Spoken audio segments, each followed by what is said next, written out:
Bismillahirrahmanirrahim. Assalamualaikum warahmatullahi wabarakatuh. Alhamdulillahi ala ihsanih wa syukru lahu ala taufiqihi wa amtinanih. Asyhadu an la ilaha illallah wahdahu la syarika lahu ta'ziman li sya'nih wa asyhadu anna Muhammadan abduhu wa rasuluhu ila ridwanih. Allahumma shalli alaihi wa ala alihi wa ashabihi wa ikhwanih. Para jamaah Masjid Al-Ikhlas Duku Bima yang dirahmati oleh Allah Subhanahu wa taala. Kembali kita berkumpul kembali ya dalam rangka belajar ayat-ayat Allah Subhanahu wa taala untuk mensucikan jiwa kita dan perbaiki kualitas iman kita.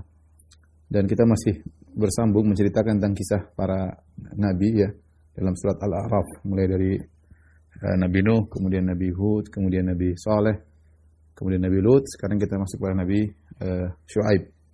Nabi Syuaib secara urutan waktu, urutan zaman, dia setelah Nabi Lut. Oleh karenanya dalam surat Hud ayat 89 Nabi Syuaib berkata, "Wa ya qaumi la yajrimannakum shiqaqi ayusibakum mithlu ma asaba qauma Nuhin aw qauma Hudin aw qauma Salih wa ma qaumu Lutin minkum biba'id." Kata Nabi Syuaib kepada kaumnya, "Wahai kaumku, jangan sampai karena kalian tidak cocok denganku, kalian bertentangan denganku, akhirnya menyebabkan kalian tertimpa dengan apa yang menimpa kaum Nuh, kaum Hud, kaum Saleh, ya, azab yang menimpa mereka gara-gara mereka berbuat kesyirikan. Wa ma qaumu Lutin minkum biba'id." Kemudian kata Nabi Syuaib, dan tidaklah kaum Lut ya jauh dari kalian ya. Dan kaum Lut tidaklah jauh dari kalian. Sebenarnya mengatakan tidak jauh dari sisi zaman dan tidak jauh dari sisi tempat. Di zaman artinya setelah kaum Nabi Lut, kemudian kaum Nabi Syuaib. Oleh karenanya dari sisi zaman berdekatan, karena Nabi Syuaib mengatakan wa ma qaumu Lutin minkum biba'id, sungguhnya kaum Lut tidak jauh dari kalian. Sampai ada pendapat mengatakan bahwasanya Nabi Syuaib itu ibunya adalah putrinya Nabi Lut ya. Putrinya Nabi Lut. Artinya Nabi Syuaib cucunya Nabi Lut ya. Ini ada pendapat. Namun Imam Ibnu Katsir rahimahullah mengkritisi pendapat ini ya. Ada yang mengatakan keturunan Ibrahim, ada yang mengatakan keturunan Nabi Lut. Wallahu a'lam bishawab, tapi intinya dari sisi zaman dia berdekatan setelah Nabi Lut. Adapun dari sisi lokasi, sebagian ulama juga mengatakan ayat tersebut wa ma qaumu Lutin minkum biba'id, tidaklah kaum Lut jauh dari kalian, berarti lokasi kaum Syuaib juga tidak jauh dari kaum Nabi Lut. Nah, kalau ada dua pendapat di kalangan para ulama tentang di mana lokasi kaum Syuaib. Ada yang mengatakan di Yordan, di tempat sekarang namanya Mu'an, ya, dan itu di atasnya tempat Laut Mati, tempatnya kaum Sodom, ya, tidak terlalu jauh. Kemudian di bawahnya masih di daerah Yordan juga kaum Syuaib.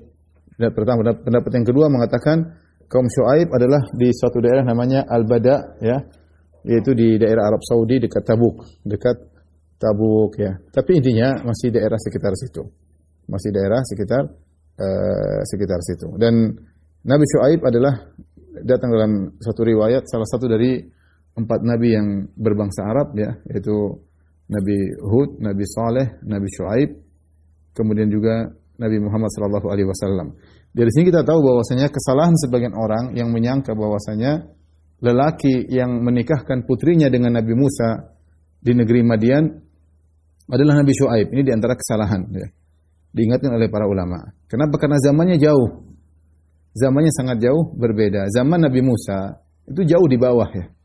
Zaman Nabi Musa jauh di bawah ya. Setelah Nabi Syuaib masih ada Nabi Yakub baru kemudian Nabi Yusuf, kemudian Nabi Yusuf baru kemudian Nabi Musa. Ya, Nabi Musa di zaman Nabi Musa ketika dia lari dari Mesir ke negeri Madian, dia ketemu dengan seorang yang soleh yang punya 2 putri. Kemudian dia menikah dengan salah seorang putri dari 2 putri lelaki tersebut di negeri Madian. Sebagian orang menyangka itu Nabi Syuaib. Namun ini sudah dijelaskan tidak benar ya. Tidak benar karena Nabi Syuaib jauh sebelum Nabi Musa alaihi salam. Meskipun sama-sama di kota Madian, tetapi lelaki soleh di kota Madian yang di zaman Nabi Musa bukanlah Nabi Syuaib alaihi salam.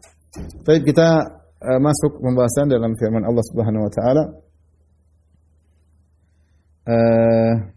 Ayat ke-85 kata Allah Subhanahu wa taala, "Wa ila Madyana akhahum Syuaiba." dan kami utus kepada Madian saudara mereka Syuaib. Ya, ini menunjukkan bahwasanya Nabi Syuaib dari suku Madian. Nabi Syuaib dari suku Madian. Ya. Apakah Nabi Syuaib diutus kepada dua suku? Ya. Dalam ayat yang lain, kadzdzaba ashabul aikatil mursalin. Idz qala lahum Syuaibu. Ya. Dalam ayat yang lain, kata Allah, ashabul aikah telah mendustakan para rasul. Tatkala Syuaib berkata kepada mereka. Ya. Jadi disebutkan dalam Al-Quran Nabi Syuaib terkadang dikatakan Madian, terkadang disebut ashabul aikah. Ashabul aikah. Maka di sini ada dua pendapat di kalangan para ulama. Ada yang mengatakan bahwasanya Nabi Syuaib diutus kepada dua kaum. Pertama kaum Madian, kedua kaum ashabul aikah. Kaum ashabul aikah. Dalil mereka karena ketika Allah menyebutkan tentang Madian, Allah mengatakan wa ila madyana akhahum Syuaiba. Dan kepada kaum Madian kami utus saudara mereka Syuaib. Kami utus saudara mereka Syuaib. Ya. Tapi ketika Allah berbicara tentang ashabul aikah, kadzdzaba ashabul aikatil mursalin idz qala lahum Syuaib. Tatkala Syuaib berkata kepada mereka. Di sini Allah tidak mengatakan idz qala akhuhum Syuaib.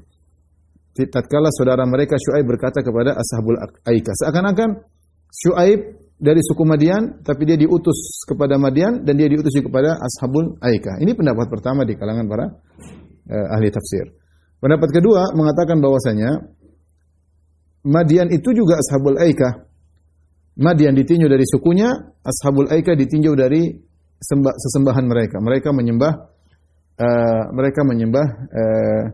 al-aikah. Al-aikah adalah berhala atau sembahan dalam bentuk pepohonan yang dikeramatkan oleh mereka dan disembah oleh mereka. Disembah oleh mereka. Allah alam bisawab, saya lebih condong pada pendapat kedua yang mengatakan bahwasanya Nabi Syuaib hanya diutus kepada satu kaum. Kaum tersebutlah kaum Madian dan kaum itulah yang juga dikenal dengan ashabul aikah. Dinamakan Madian ditinjau dari dia suku Madian, dinamakan ashabul aikah ditinjau dari sembahan mereka, yaitu mereka menyembah al-aikah berupa sesembahan berupa pohon-pohon atau berhala yang mereka sembah. Baik, kita lanjutkan wa ila Madyan akhahum Syuaiba, dan kami utus kepada Madian saudara mereka Syuaib, ya.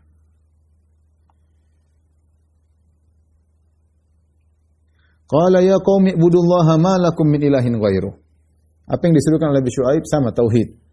Qala ya qaumi ibudullaha ma lakum ilahin ghairuh. Wahai kaumku, sembahlah Allah semata, tidak ada sembahan yang berhak disembah kecuali Allah. Tinggalkan aikah. Aikah hanyalah kesyirikan. Aikah hanyalah berhala yang tidak pantas untuk disembah. Sembahlah Allah semata. Kata Allah, qad ja'atkum bayyinatun min rabbikum. Kata Nabi Syuaib, telah datang ya, bayyinah, ya, telah datang bukti yang nyata dari Tuhan kalian. Yang kata sebagian ulama bahwasanya itu adalah mukjizat Nabi Syuaib.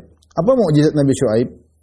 Ya, tidak disebutkan, ya, tapi Rasulullah SAW telah menjelaskan bahwasanya tidaklah seorang nabi diutus kecuali dia membawa satu ayat yang cukup menjadikan orang beriman. Setiap nabi pasti ada mukjizatnya, pasti ada ayat yang dia bawa yang cukup menjadikan orang untuk beriman. Namun kebanyakan nabi dan rasul banyak yang tidak diceritakan mukjizat mereka.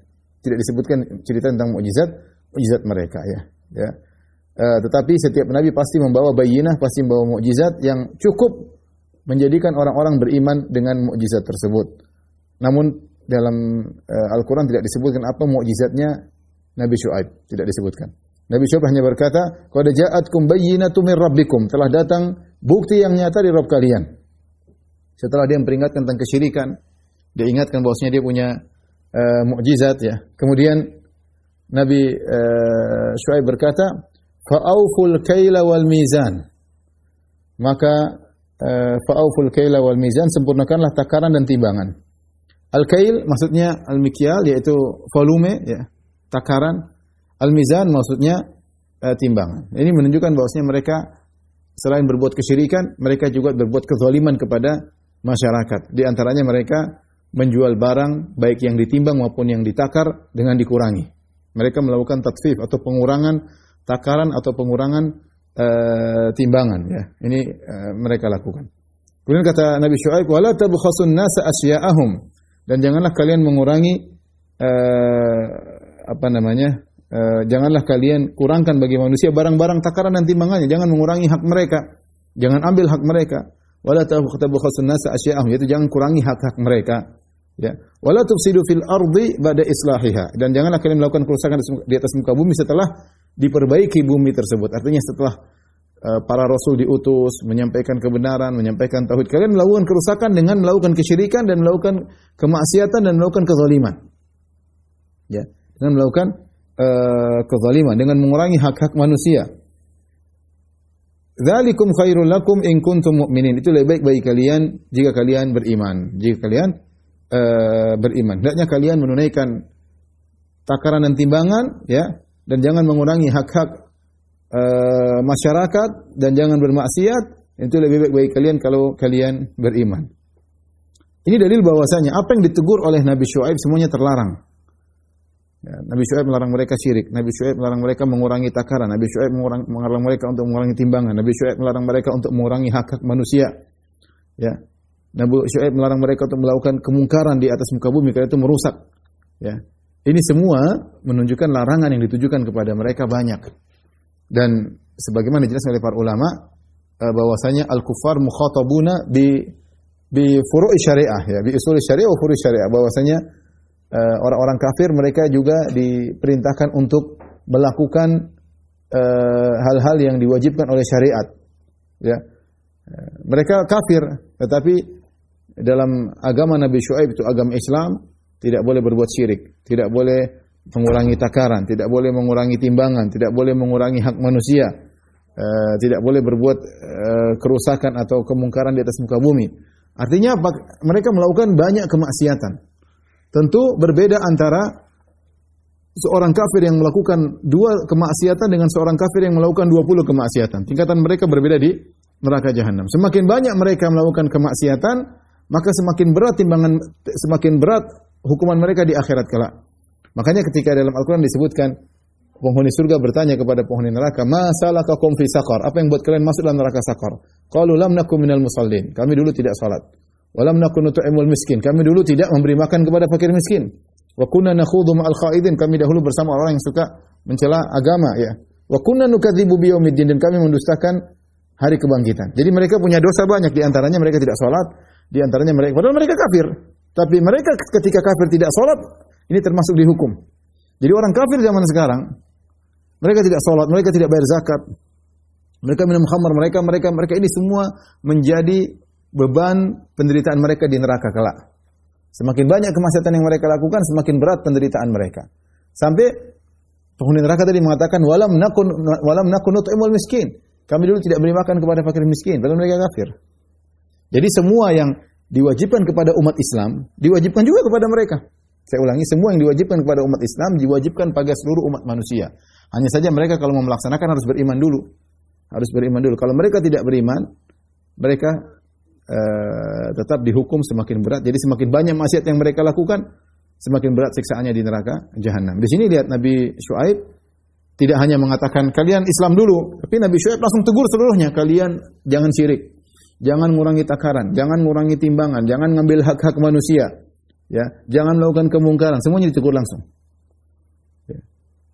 Kemudian Nabi Syuaib berkata, dzalikum khairul lakum in kuntum mu'minin. Lebih baik bagi kalian untuk meninggalkan ini semua jika kalian beriman. Jika kalian beriman. Artinya kalian hanya bermanfaat kalau beriman. Kalau kalian tidak beriman, ya, maka tidak ada faedahnya, ya. Kemudian Nabi Syuaib berkata, "Wala taqudu bi kulli siratin tu'iduna wa tasudduna an sabilillahi man amana bihi wa tabghunaha iwaja." Janganlah kalian nongkrong, ya. Janganlah kalian duduk di tiap-tiap jalan.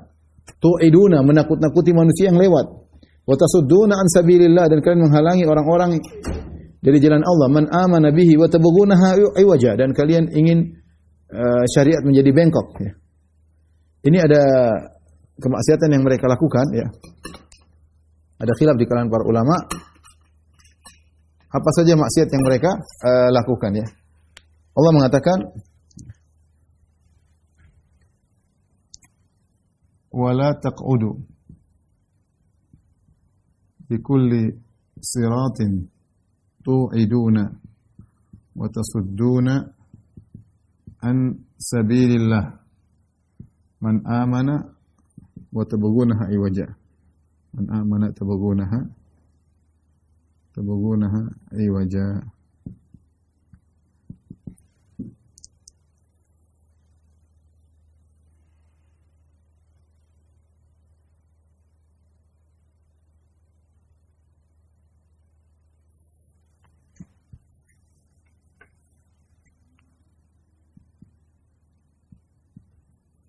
Baik, kata Allah Subhanahu wa taala, janganlah kalian duduk di setiap jalan. Jangan duduk di setiap jalan. Itu jalan maksudnya apa? Jalan dilewati oleh masyarakat. Jalan itu jalan-jalan yang dilewati masyarakat. Disebutkan jalan tempat mereka mudah melewati lokasi mereka. Sepertinya mereka tinggal di tempat yang mudah dijadikan tempat lalu lalang di situ. Tu'iduna ya. Siratin tu'iduna ya. Tu'iduna ya. Kalian menakut-nakuti. Dalam kondisi menakut-nakuti. Takhwif. Menakut-nakuti ya. Wa tasudduna an sabilillah, menghalangi dari jalan Allah. Dari jalan Allah. Siapa orang yang beriman? Orang yang beriman. Orang yang beriman kepada Allah.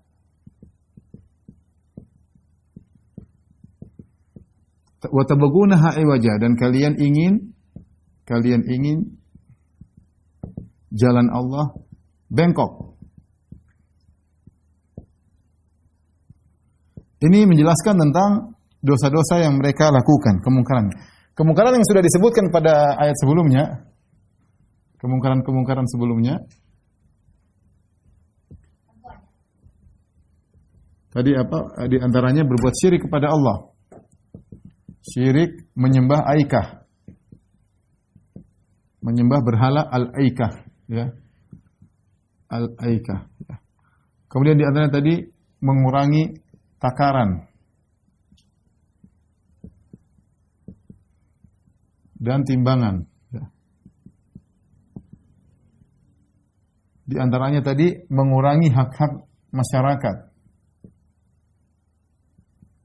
Mengurangi hak-hak masyarakat. Di antaranya tadi melakukan kerusakan di atas muka bumi, yaitu melakukan kemungkaran. Baik, ini mereka lakukan semua. Ternyata mereka juga melakukan kemungkaran yang lain, di antaranya ini. Mereka duduk di setiap jalan untuk menakut-nakuti. Apa maksudnya di sini? Ada dua pendapat ya. Ada yang mengatakan mereka adalah penyamun, quta'ut thariq. Penyamun yaitu quta'ut thariq. Perampok ya kalau bahasa kita. Ada yang mengatakan mereka asyarun. Asyarun yaitu penarik pajak. Makanya kata Allah, wala tabkhasun nasa asya'ahum. Jangan kalian kurangi hak manusia. Ya, jadi mereka kalau ada orang lewat di jalan mereka tidak rampok. Ada yang mereka rampok ya, sebagai pendapat yang pertama. Ada yang mengatakan mereka cuma ambil 10%, 20% pokoknya dipotong lewat tempat kita, potong. Ini di antara kemaksiatan yang dilakukan oleh kaum Syuaib adalah menarik pajak tanpa hak, ya. Menarik pajak tanpa hak. Ini mereka lakukan. Kemudian di antara maksiat yang mereka lakukan juga adalah wa tasudduna an sabilillah. Mereka menghalangi orang yang ingin ngaji sama Syuaib. Ya, menghalangi. Jadi disebutkan bahwasanya ada orang-orang dari suku lain ingin datang ke Syuaib, ingin ngaji, gampangannya ingin dengar ceramahnya Syuaib, tapi mereka menghalang-halangi orang-orang beriman yang ingin dengar ceramah Syuaib.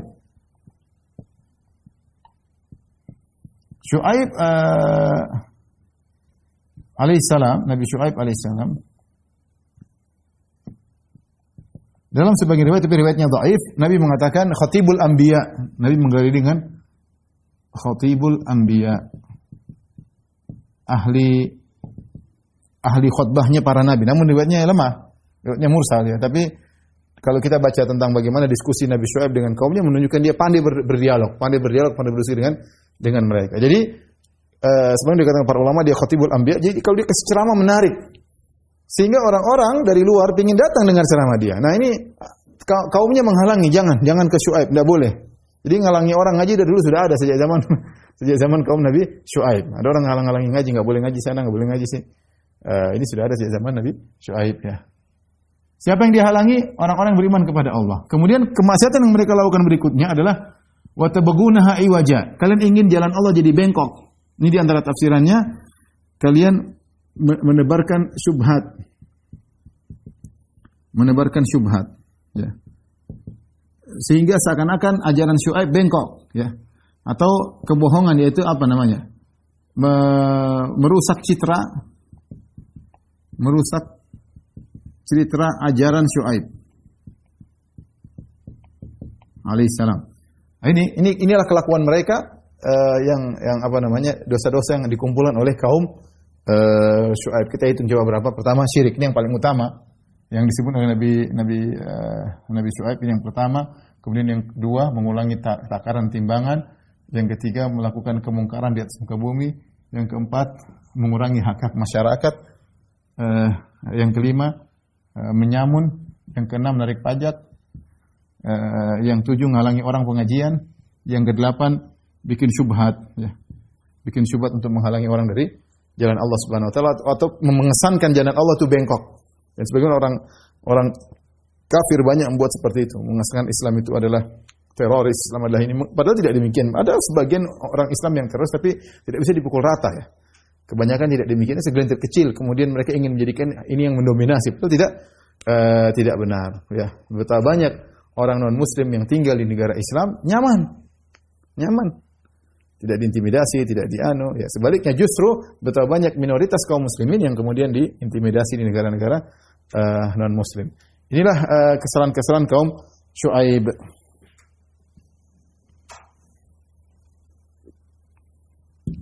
Kemudian kata Allah Subhanahu wa taala, "Wadhkuru idh kuntum qalilan fakatsarakum." Ingatlah ketika kalian dahulu masih sedikit, lalu Allah menjadikan kalian banyak, ya. Allah menjadikan kalian menjadi banyak. Dan ini adalah nikmat yang Allah berikan kepada mereka, ya. Ada yang mengatakan maksudnya kalian dulu miskin, ya. Kemudian kalian menjadi kaya, ya. Dulu kalian lemah, ya. Fakir, kemudian kalian dijadikan kaya. Jadi dua pendapat, ya. Perkataan Nabi Syuaib, "Wadhkuru idh kuntum qalilan fakatsarakum." Dulu kalian sedikit, kemudian Allah jadikan banyak. Ada yang mengatakan dari sisi rezeki, artinya mereka dulu miskin, kemudian mereka jadi umat suku yang terkenal karena kekayaannya, karena kemajuannya. Atau ada yang mengatakan dulu kalian sedikit, kemudian Allah beri berkah, kalian menjadi banyak. Ketika kalian sudah jadi banyak, kalian melakukan kesyirikan. Ini menunjukkan bahwasanya dahulu mereka tidak syirik, tapi mereka mengalami perubahan dari tidak syirik menjadi syirik. Kapan? Justru ketika mereka mendapat kelapangan harta, atau ketika jumlah mereka menjadi banyak, justru mereka terjerumus dalam kesyirikan, ya, dari mulai nenek moyang mereka sehingga diikuti oleh anak cucu mereka. Dan ini kata para ulama di antara dalil bahwasanya mengingat kenikmatan yang Allah berikan menghalangi seorang dari melakukan kemaksiatan. Di antara cara agar kita terhindar dari kemaksiatan, kita ingat nikmat yang Allah berikan kepada kita, ya. Betapa banyak orang terkena musibah, banyak orang terkena kesulitan. Kita alhamdulillah diselamatkan oleh Allah Subhanahu wa taala. Alhamdulillah kita dihindari dari berbagai macam kesulitan, dari berbagai macam musibah. Ya, dulu kita enggak punya apa-apa, kemudian Allah berikan kita apa-apa, ya. Dulu kita berjalan kaki, kemudian Allah berikan kita naik sepeda, kemudian naik motor, kemudian naik mobil, sekarang naik sepeda lagi. Jadi banyak nikmat yang Allah berikan, itu membuat kita berhenti dari kegiatan yang menyimpang. Kemudian juga di antaranya Nabi Syuaib berkata, "Wanzuru kaifa kana aqibatul mufsidin." Dan lihatlah bagaimana kesudahan orang-orang melakukan kerusakan. Ini juga buat seorang untuk sadar, ya, sebagaimana dalam ayat kita sudah disebutkan, ya qaumi la yajrimannakum shiqaqi ayyusibakum mithlu ma asaba qauma nuhin aw qauma hudin aw qauma salih wa ma qaumul lutin minkum biba'id. Wahai kaumku, janganlah kalian nanti tertimpa dengan apa yang menimpa kaum Nuh, azab yang menimpa kaum Nabi Nuh, azab yang menimpa kaum Nabi Hud, azab yang menimpa kaum Nabi Saleh, dan baru-baru saja tidak jauh kaum Nabi Lut. Jadi Nabi Syuaib mengingatkan dua perkara untuk mereka berhenti dari kemaksiatan yang mereka lakukan. Yang pertama, ingat nikmat yang Allah berikan. Itu nikmat bukan dari berhala Aikah, Bukan ya. Itu dari Allah Subhanahu wa taala. Yang kedua, lihatlah bagaimana kesudahan orang-orang yang pernah melakukan kesyirikan, bagaimana nasib mereka. Wanzur kaifa kana aqibatul mufsidin. Bagaimana kesudahan orang yang melakukan kerusakan ya. Kemudian Nabi Syuaib berkata, "Wa in kana ta'ifatun minkum amanu billadzi ursiltu bihi wa ta'ifatun lam yu'minu." Kalau seandainya sekelompok dari kalian beriman kepada yang aku bawa, dan ini jumlahnya minoritas, wa ta'ifatun lam yu'minu, dan sebagian kalian tidak beriman, ini mayoritas. Kenyataannya demikian, sebagian kalian kecil beriman kepadaku, mayoritas tidak beriman kepadaku. Terus apa? Fasbiru, bersabarlah, tunggu saja. Hatta yahkumallahu bainana, sampai Allah memutuskan perkara di antara kita ya. Wa huwa khairul hakimin, dan dia sebaik-baik pemberi keputusan, sebaik-baik pengambil hukum, Allah Subhanahu wa taala. Ini maksudnya kata para ulama tahdid, ancaman. Kalian memang banyak ya, kalian banyak. Yang beriman kepada saya sedikit, tapi tunggulah ya. Nanti apa yang terjadi tunggulah. Kita sama-sama menunggu. Ada Allah Subhanahu wa taala. Dia akan menghukum di antara kita. Ya, dan dia sebaik-baik pengambil keputusan, dia sebaik-baik pemberi hukuman. Ini adalah ancaman dari Nabi Syuaib karena mereka bangga dengan jumlah mereka yang banyak. Kita banyak, kita kaya, kita ini, kita anu, kita ini. Lihat kita sudah zalimi orang enggak ada masalah kok. Kita syirik juga enggak ada masalah kok. Kita narik pajak juga enggak ada masalah kok. Terus kenapa ya? Kata Nabi Syuaib, ya udah tunggu aja. Tunggu aja. Ya memang sedikit yang beriman kepada saya. Kalian banyak tapi tunggu saja. Tunggu sini bukan, tapi ada sisi ancaman. Ada sisi ancaman ya. Baik. Setelah itu Allah Subhanahu wa taala berfirman, qala al-mala'u alladziina istakbaru min qaumihi. Berkata orang-orang yang sombong. Istakbaru yaitu orang yang sombong, merasa diri mereka besar. Istakbaru itu merasa diri mereka hebat. Ya, min qaumihi, dari kaum Nabi Syuaib. Mereka mengancam Nabi Syuaib dan orang-orang yang mengikutinya. La nukhrijannaka ya Syuaib walladziina aamanu ma'ak. Sungguh benar-benar kami akan mengusirmu dari kampung kami, wahai Syuaib, dan orang-orang beriman kepadamu. Kalian sedikit sudah tinggal usir. Kalian kenapa di sini? Kalian cuma minoritas, ya sudah keluar sana. Sungguh kami akan mengusir kalian. Ya. Min qaryatina, kami akan usir engkau dan pengikutmu dari negeri kami. Au la ta'udunna fi millatina, atau kalian kalau mau tidak diusir kembali kepada agama kami. Ya. Qala awalau kunna karihin. Kata Nabi Syuaib, kalian maksa sampai harus ikut kalian meskipun kami terpaksa ya.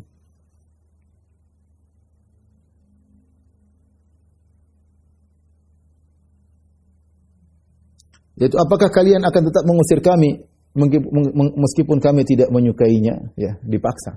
Kalian memaksa kami meskipun kami enggak suka. Iya, mereka akan paksa kalian wahai Syuaib dan pengikutmu untuk keluar dari negeri kami. Di sini ada pembahasan para ulama tentang perkataan mereka, aula ta'udunna fi millatina.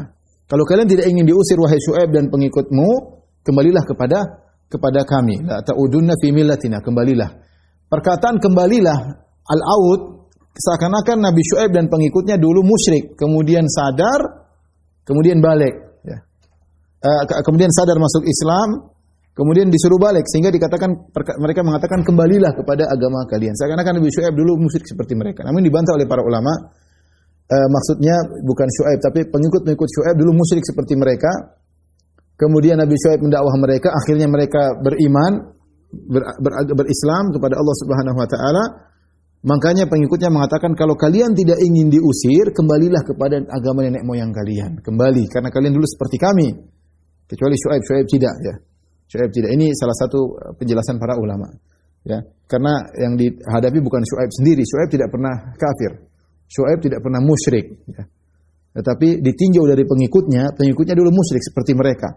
Sehingga mereka mengatakan kalau kalian Syuaib dan pengikutmu tidak mau diusir, kembalilah kepada agama nenek moyang kalian.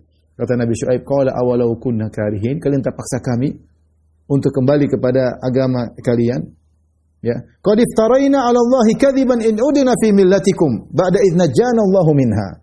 Sungguh kami telah berdosa atas nama Allah jika kami kembali kepada agama kalian. Ya, jika kami kembali kepada kesyirikan, pengikutku kembali murtad, tentu kami telah berbuat dusta kepada Allah Subhanahu wa taala. Pertama, berarti kami syirik kembali dong. Dan namanya syirik itu adalah inna syirka wa yusyrik billahi faqad iftara itsman aziman. Siapa yang berbuat kesyirikan maka dia telah melakukan kedustaan yang besar. Dia menganggap bahwasanya peribadatan kepada Allah semata sama dengan peribadatan kepada al-aikah berhala kalian, sama peribadatan seperti sapi, beribadatan kepada manusia, kepada nabi. Berarti dia telah berdusta kepada Allah dengan dusta yang paling besar, ya. Wa may yusyrik billahi wa may yusyrik faqad iftara itsman aziman. Ya, barang siapa berbuat syirik maka dia telah melakukan kedustaan yang besar. Makanya Nabi Syuaib mengatakan, "Qad iftaraina 'ala Allahi kadziban in udna fi millatikum." Sungguh kami telah berdusta nama Allah. Kami berdusta kepada Allah kalau kami kembali kepada kesyirikan. Yang kedua, kalau kami kembali kepada kesyirikan berarti lebih parah. Orang yang kafir asli itu parah. Tapi kalau sudah kafir, kemudian dia muslim, kemudian dia murtad lagi, ini lebih parah lagi. Seakan-akan dia menjelek-jelekan Allah, seakan-akan dia meninggalkan Islam setelah tahu rusaknya Islam. Makanya lebih parah murtad daripada orang yang kafir asli. Ya. Makanya dalam Islam murtad dibunuh, hukum Islam. Kafir enggak, kafir belum tentu dibunuh, kafir ada urusan. Kalau dia harbi baru dibunuh, baru perang, kalau enggak ya bisa hidup berdampingan. Tapi kalau murtad sudah kenal Islam, keluar Islam dipenggal dalam Islam. Ya, seakan-akan dia mengatakan, "Oh, saya baru tahu ternyata Islam buruk." Ya. Ya, sudah masuk Islam, kemudian murtad ya. Makanya ini adalah kedosaan besar kepada Allah kalau kami sampai kembali lagi kepada kesyirikan kalian. Ba'da idz najjana Allahu minha, setelah Allah menyelamatkan kami dari kesyirikan tersebut. Benar, selamat dari syirik itu keselamatan.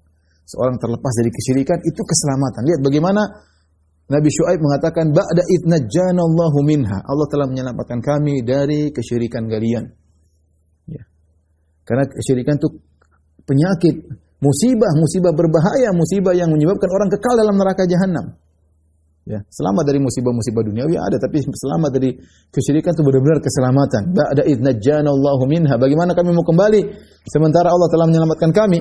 Wa ma yakunu lana an na'uda fiha. Kami tidak pantas untuk kembali kepada agama kalian yang syirik illa ayyasha Allahu rabbuna, kecuali Rabb kami menghendaki demikian.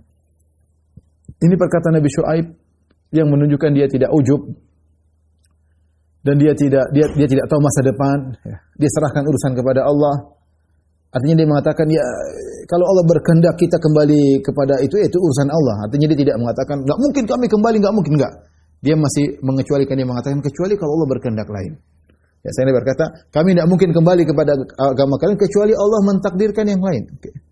Dan ini menunjukkan jauh daripada ujub, jauh daripada kesombongan ya. Ya. Sebagaimana perkataan Nabi Ibrahim alaihissalam, dalam surat Al-An'am ya, illa ayyasha Allahu rabbi syai'a ya. Bagaimana aku berbuat syirik seperti kesyirikan kalian, illa ayyasha Allahu rabbi syai'a, kecuali Allah berkehendak yang lain ya. Jadi seorang jangan pernah ujub dengan apa yang dia miliki ya. Yang bilang enggak mungkin saya, jangan. Kita bilang ya insyaallah enggak mungkin. Artinya kita kaitkan ini semua dengan kehendak Allah. Insyaallah saya enggak akan syirik. Yang bilang saya enggak mungkin syirik, saya enggak mungkin maksiat itu, saya enggak, belum tentu. Kita enggak tahu hati kita ini mudah berubah. Ya, bilang aja insyaallah enggak, Allah kuatkan saya. Allah istabitna, Allah kuatkan kami. Tapi jangan lihat Nabi Syuaib aja dia tidak langsung serta-merta, oh enggak mungkin saya kembali, enggak. Dia bilang illa ayyasha Allahu rabbuna, kecuali Allah berkehendak lain. Wasi'a rabbuna kulla syai'in ilma.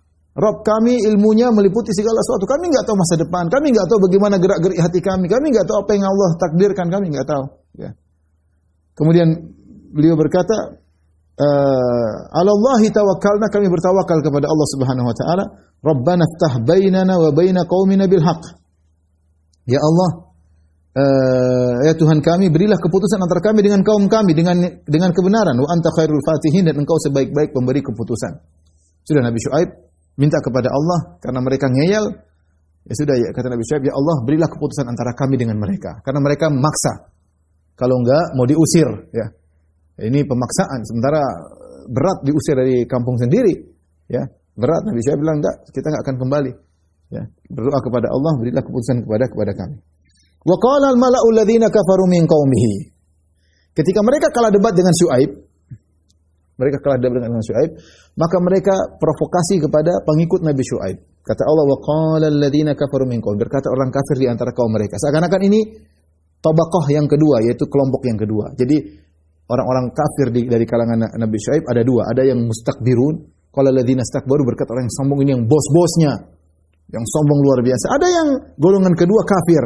Ini apa namanya, bergerilya di pengikut-pengikut Nabi Syuaib, kasih syubhat. Ya, qala alladziina kafaru min qaumihi, berkata orang kafir dari kaumnya, seakan-akan bukan kelompok yang pertama, sama-sama kafir tapi ini agak di bawah. Ini dia berkata kepada kaum Nabi Syuaib yang beriman, la ini taba'tum Syuaiban innakum idzal la khasirun. Kalau kalian mengikuti Syuaib, kalian akan merugi. Rugi kalian ikut Syuaib. Kita sekarang enak, narik pajak, kita ngerampok orang, kita ngurangi takaran. Sepertinya zaman itu orang butuh kepada mereka. Sepertinya, entah mungkin karena mereka punya penghasilan yang banyak, entah mereka punya hasil bumi yang banyak, sehingga orang harus beli kepada mereka, tapi mereka kurangi. Buktinya orang terus datang kepada mereka. Mereka kaya raya. Kalau kau ikut Syuaib, nggak punya apa-apa. Lihat, ikut kita, lihat. Bisa narik pajak, orang bayar pajak, kita bisa ngerampok orang, kita bisa ngurangi hak orang, kita bisa ngurangi takaran, kita bisa ngurangi timbangan. Rugi kalian kalau tidak ikut kita. Ya. Innakum idzal la khasirun. Kalau kalian ikut Syuaib, kalian benar-benar rugi. Apa kata Allah Subhanahu wa taala? Fa akhadathumur rajfatu fa asbahu fi darihim jathimin. Ya. Kemudian mereka ditimpa dengan gempa yang dahsyat. Maka jadilah mereka mayat-mayat yang bergelimpangan di dalam rumah-rumah mereka. Di dalam negeri mereka, mereka jadi mayat-mayat yang bergelimpangan. Allah mengatakan, alladzina kadzdzabu Syuaiban ka'an lam yaghnau fiha.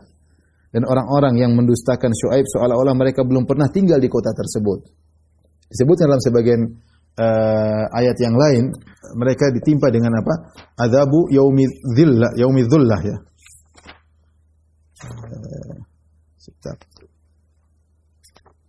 Mereka ditimpa dengan 3 azab. Azab yang pertama rajfah, azab yang kedua adalah sayhah.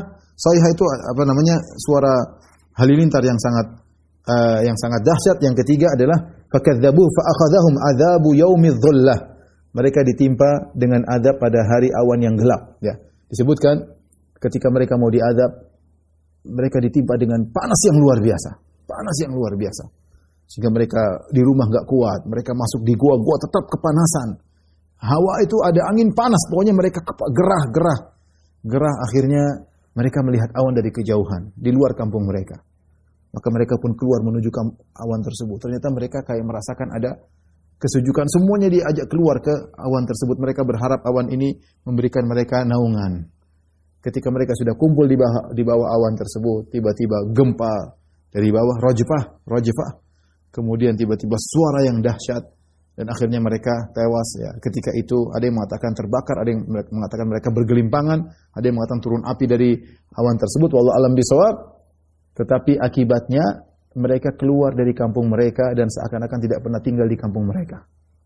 Dan ini al-jaza' min jinsil amal, balasan sesuai dengan perbuatan. Mereka ngancam Syuaib, Syuaib, kami akan mengusir kalian. Justru mereka yang terusir dari kampungnya. Ya, mereka terusir. Mereka merasa bangga, jagoan, ya, merasa kaya, sombong, akhirnya mereka malah seperti tidak pernah hidup sama sekali. Ka'allam yaghnau fiha, mereka sekarang tidak pernah tinggal di kampung tersebut. Karena ludes mereka. Mati, ya. Dengan sekejap mereka mati. Kemudian kata Allah Subhanahu wa taala, alladzina kadzdzabu Syuaiban kanu humul khasirin. Ya. Yang mendustakan Syuaib itulah yang merugi. Padahal sebelumnya mereka ngancam, kalau kamu ikut Syuaib kalian rugi. Ikut kami aja biar enggak rugi. Jadi mereka ngancam pengikut Syuaib dengan 2. Diancam diusir, diancam rugi. Justru mereka yang mengalami dua-duanya. Mereka terusir dari kampungnya, seakan-akan tidak pernah hidup di situ. Dan mereka rugi dunia dan akhirat. Ya. Di dunia mereka rugi, tewas. Enggak ada harta yang mereka bisa nikmati. Kemudian di akhirat mereka mendapatkan azab siksaan yang abadi. Ya. Kemudian kata Allah Subhanahu wa taala, fatawalla anhum. Maka Nabi Syuaib meninggalkan mereka. Wa qala, kemudian dia berkata, ya qaumi laqad ablagtukum risalati rabbi. Wahai kaumku, aku telah menyampaikan kepada kalian ya pesan-pesan dari Tuhanku, risalah-risalah, amanat-amanat dari Tuhanku sudah aku sampaikan kepada kalian. Wa nasahtu lakum, dan aku sudah nasihati kalian. Bukan enggak nasihati. Nabi Syuaib nasihati mereka. Fa kaifa asa ala qaumin kafirin. Maka bagaimana aku akan bersedih hati terhadap orang-orang yang kafir. Fa kaifa asa itu kaifa ahzan. Bagaimana aku sedih terhadap orang-orang kafir. Ini ada 2 pendapat. Nabi Syuaib mengatakan, ngapain saya sedih sama kalian? Ngapain? kalian memang pantas untuk, ya sudah saya nasihati, sudah saya sampaikan, kalian ngeyel-ngeyel, ngapain udah tewas-tewas saja. Ini pendapat. Sehingga dia mengatakan, fa kaifa asa ala qaumin fasiqin. Bagaimana aku mau ala qaumin kafirin? Bagaimana aku mau sedih sama orang kafir? Ini pendapat pertama. Pendapat kedua, Nabi Syuaib bersedih lihat mereka. Sedih lihat mereka, ini kaumnya, mungkin ada saudaranya, mungkin ada kakaknya, atau mungkin ada paman-pamannya, ada ponakannya, pokoknya mereka mayoritas. Tapi ini kaum Syuaib sendiri, bukan suku lain, kaum dia. Ketika melihat mereka dalam kondisi tewas, mengenaskan seperti itu, dia sedih, tapi dia kuatkan hatinya. Ngapain kau sedih Syuaib? Ngapain kau sedih? Tapi dia timbul kesedihan. Ya, tapi dia mengatakan, wa kaifa asa, bagaimana aku mau sedih? Tidak perlu sedih sama orang seperti untuk melawan kesedihan yang timbul dalam hatinya. Wallahu a'lam bishawab. Ini yang saya sampaikan kepada rekan-rekan yang hati Allah Subhanahu wa taala tentang kisah Nabi Syuaib. Insyaallah pada pertemuan berikutnya kita mulai masuk dalam kisah Nabi Musa alaihissalam. Wallahu a'lam bishawab. Demikian saja kepada jamaah Masjid Al-Ikhlas Duku Bima kajian kita. Insyaallah kita lanjutkan pekan depan. Kurang lebihnya saya mohon maaf. Wabillahi taufiq wal hidayah. Assalamualaikum warahmatullahi wabarakatuh.